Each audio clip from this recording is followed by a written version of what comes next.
하나님의 말씀 구약성경 예레미야 34장 1절로 22절 끝절 말씀까지를 읽겠습니다. 바벨론의 느부갓네살 왕과 그의 모든 군대와 그의 통치하에 있는 땅의 모든 나라와 모든 백성이 예루살렘과 그 모든 성읍을 칠 때에 말씀이 여호와께로부터 예레미야에게 임하여 이르시되 이스라엘의 하나님 여호와께서 이와 같이 말씀하시니라. 너는 가서 유다의 시드기야 왕에게 아뢰어 이르기를, 여호와의 말씀에 보라, 내가 이 성을 바벨론 왕의 손에 넘기리니 그가 이 성을 불사를 것이라. 네가 그의 손에서 벗어나지 못하고 반드시 사로잡혀 그의 손에 넘겨져서 내 눈은 바벨론 왕의 눈을 볼 것이며 그의 입은 내 입을 마주 대하여 말할 것이요 너는 바벨론으로 가리라. 그러나 유다의 시드기야 왕이여, 여호와의 말씀을 들으라. 여호와께서 내게 대하여 이와 같이 말씀하시니라.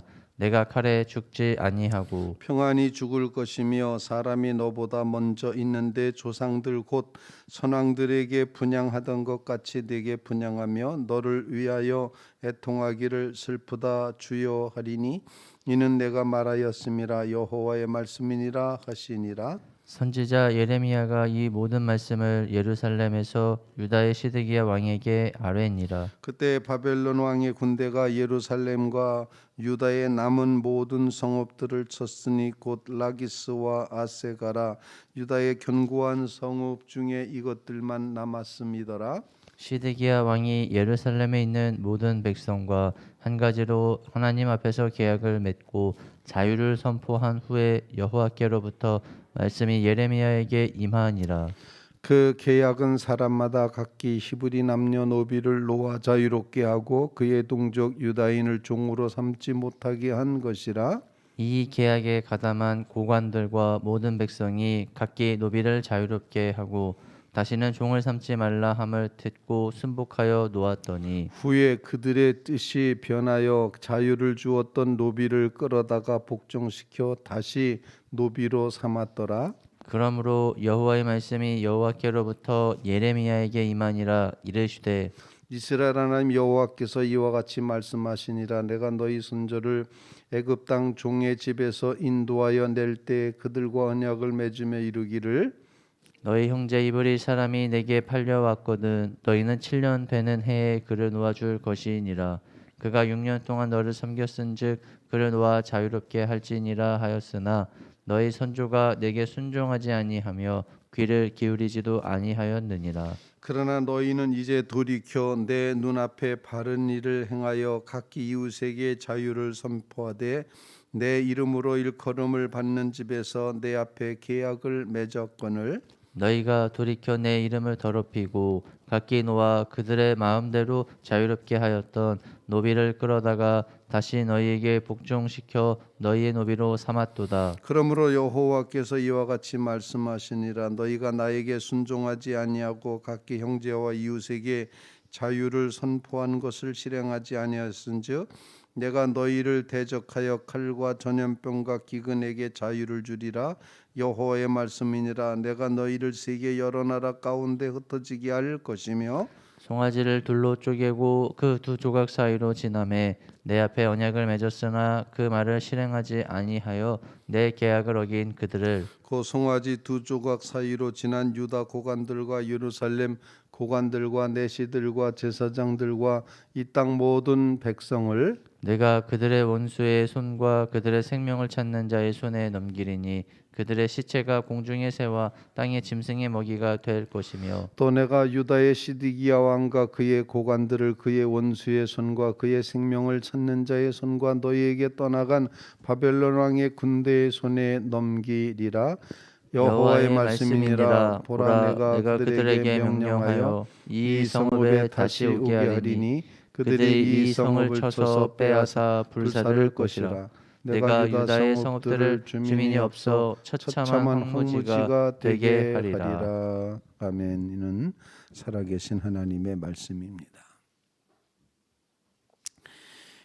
오늘 본문 말씀은 이제 34장부터 45장까지는 예루살렘이 함락되는 그런 지점에 이제 유다 백성들이 멸망해 가는 그 과정을 자세하게 설명하는 말씀인데, 오늘 본문은 마지막 왕 시드기야 왕이 바벨론 포로로 붙잡혀갈 것을 말씀하고 있는 그런 본문이 오늘 본문의 말씀입니다. 주님이 오시는 아름다운 절기에 읽기에는 조금 처참한 그런 멸망의 이야기를 읽지만, 그러나 이 말씀 속에서 우리에게 주시는 하나님의 음성을 들으며 기도하는, 말씀이 기도가 되는 그런 시간이 되시기를 바랍니다.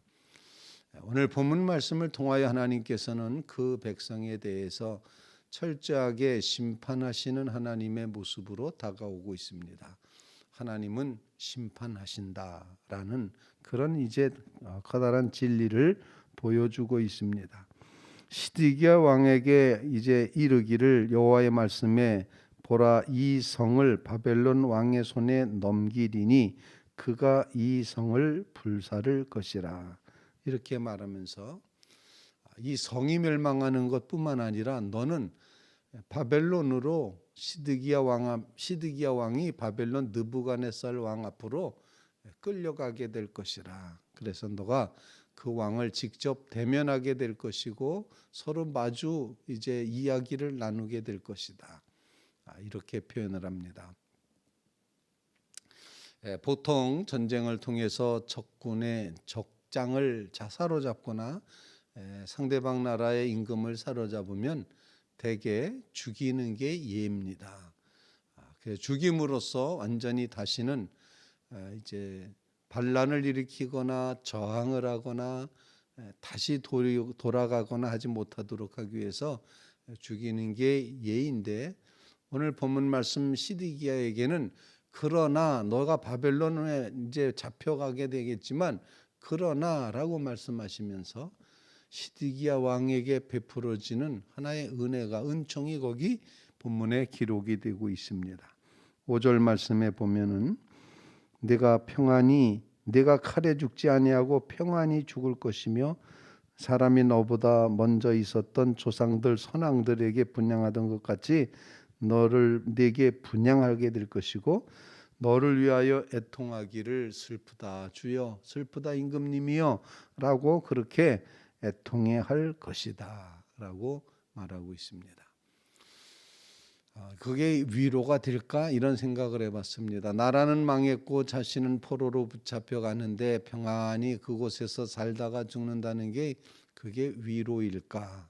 이런 생각을 하지만 하나님은 이처럼 마지막 때의 시드기야 왕의 모습조차도 자세하게 그의 역사를 주장하시고 이끌어 가시고 있다는 겁니다.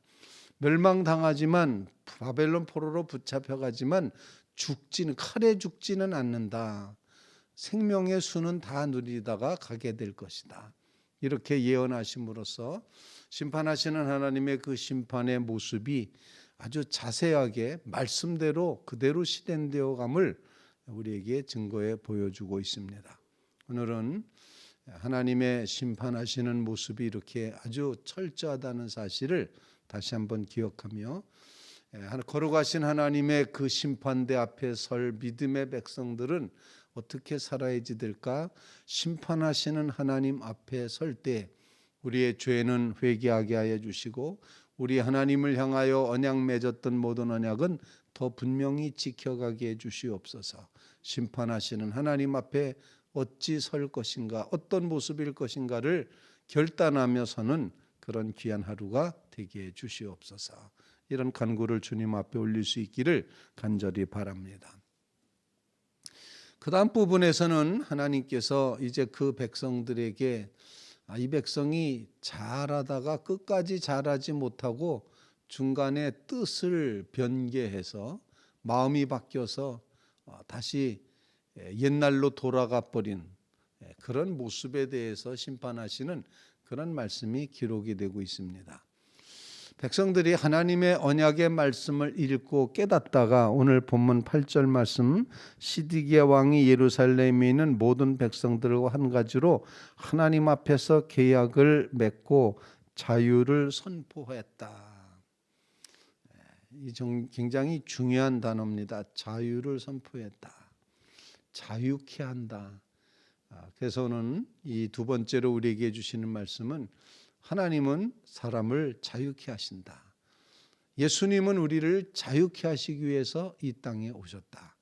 자유케 하시는 하나님, 참 자유를 위해서 이 땅에 오신 그 주님 예수 그리스도는 바로 자유를 의미한다라는 것을 우리에게 일깨워 주시고 있습니다.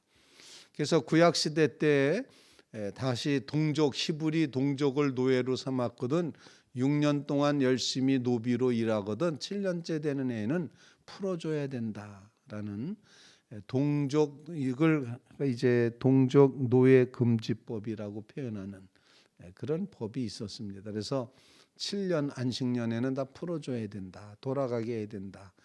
이렇게 해서 시드기야 왕이 그 일을 실행을 했습니다. 백성들에게 언약을 맺고 야 다시 다 자유케 하자. 노예했던 사람들 다 우리 동족들의 노예들을 다 풀어주자. 노비 문서 다 태워버리자라고 자유케 하자라고 해서 아주 선한 일을 정말 있을 법한 훌륭한 일을 이제 행했습니다. 그런데 하나님은 우리에게 자유를 주시는 분이기 때문에 주님 앞에 구할 때 하나님 우리로 하여금 참으로 자유하게 해 주시옵소서. 진리가 우리를 자유케 함을 깨닫게 해 주시고 우리를 자유케 하기 위해서 이 땅에 오시는 주님을 믿고 고백하며 의지하게 하옵소서. 이렇게 꼭 주님 주시는 자유를 위해서 구하는 믿음의 성도들 꼭 되시기를 주님의 이름으로 부탁을 드립니다. 그런데 그 백성들이 이제 뜻을 변개했다 이렇게 표현합니다. 11절 말씀 후에 그들의 뜻이 변하여 자유를 주었던 노비를 끌어다가 다시 노비로 삼았더라. 풀어줬다가 생각해 보니까는 계산이 안 나오는 겁니다. 여러 가지로 불편한 겁니다. 노비를 다시 그래서 다시 돌아와 해가지고 놓아줬던 거 무효 이렇게 해가지고 도로 노비로 삼고 자유를 억압하고 동족을 노비로 삼아 노예 삼았던 그런 모습을 보고 하나님이 말씀을 하시는 겁니다. 그래서 세 번째 기도 제목은 하나님의 언약의 말씀에 순종하지 아니한 것은 말씀 순종의 삶이 아니고서는 하나님의 은혜를 누릴 길이 없다는 사실을 우리에게 가르쳐 주고 있습니다. 하나님께서는 그 백성들에게 이렇게 말씀하십니다. 너희 선조가 내게 순종하지 아니하여 귀를 기울이지도 아니하였느니라. 14절에 그렇게 말하고 너희가 자유를 잘 선포해서 내 앞에서 계약을 맺었거늘 16절 돌이켜 내 이름을 더럽히고 놓아주었던 것을 마음대로 자유롭게 하던 노비를 끌어다가 다시 너희에게 복종시켜 너희 노비로 삼았다. 왜 언약을 지키지 않냐? 왜 언약에 대해서 순종하지 않냐? 왜 뜻을 돌이키냐? 선한 뜻, 좋은 뜻, 한번 먹은 그 뜻을 잘 끝까지 진행해 가지라고 이렇게 안타까운 마음으로 말씀하시면서 17절 말씀 그러므로 자유 선포한 것을 실행하지 아니하였은즉 너희를 대적하여 내가 칼과 전염병과 기근에게 자유를 주겠다. 말이 참 묘하죠. 너희가 자유를 거뒀기 때문에 나는 전염병과 전쟁과 기근에게 자유를 주겠다. 그러면 무슨 얘기입니까? 뭘 의미하는 겁니까? 전쟁과 기근과 이제 이 질병이 그 백성들에게 임하게 된다라는 그런 표현입니다. 언약을 지키지 않으면 이처럼 심판받게 된다는 사실을 다시 한번 일깨워주고 있습니다. 그래서 우리는 세 번째 기도 제목은 하나님 언약의 말씀에 끊임없이 순종하는 삶을 살게 해 주시옵소서. 우리의 삶이 말씀 앞에 순종함으로 또 뜻을 돌이키지 않고 내가 말씀 지키기로 결심했으면 끝까지 그 말씀에 따라 가게 해 주시옵소서. 중간에 뜻을 변개하는 일이 없도록 중간에 그만두는 일 없도록 하나님 우리의 결심이 굳건해지게 해 주시옵소서. 이런 간구를 주님 앞에 올리며 기도하는 귀한 새벽 되시기를 간절히 바랍니다. 심판하시는 하나님 앞에 내 어찌 설고 경건한 마음으로 두려워하는 마음으로 경외하는 마음으로 기도하시기 바라고, 하나님이 우리를 자유케 하시기 위해서 독생 성자를 이 땅에 보내주셨으니, 주님께서 우리를 자유케 하셨으니 이제는 더 이상 죄의 종의 멍에를 매지 말고 자유케 하신 그 주님을 섬기는 자리에 섬김의 자유로 나아가게 해주시옵소서.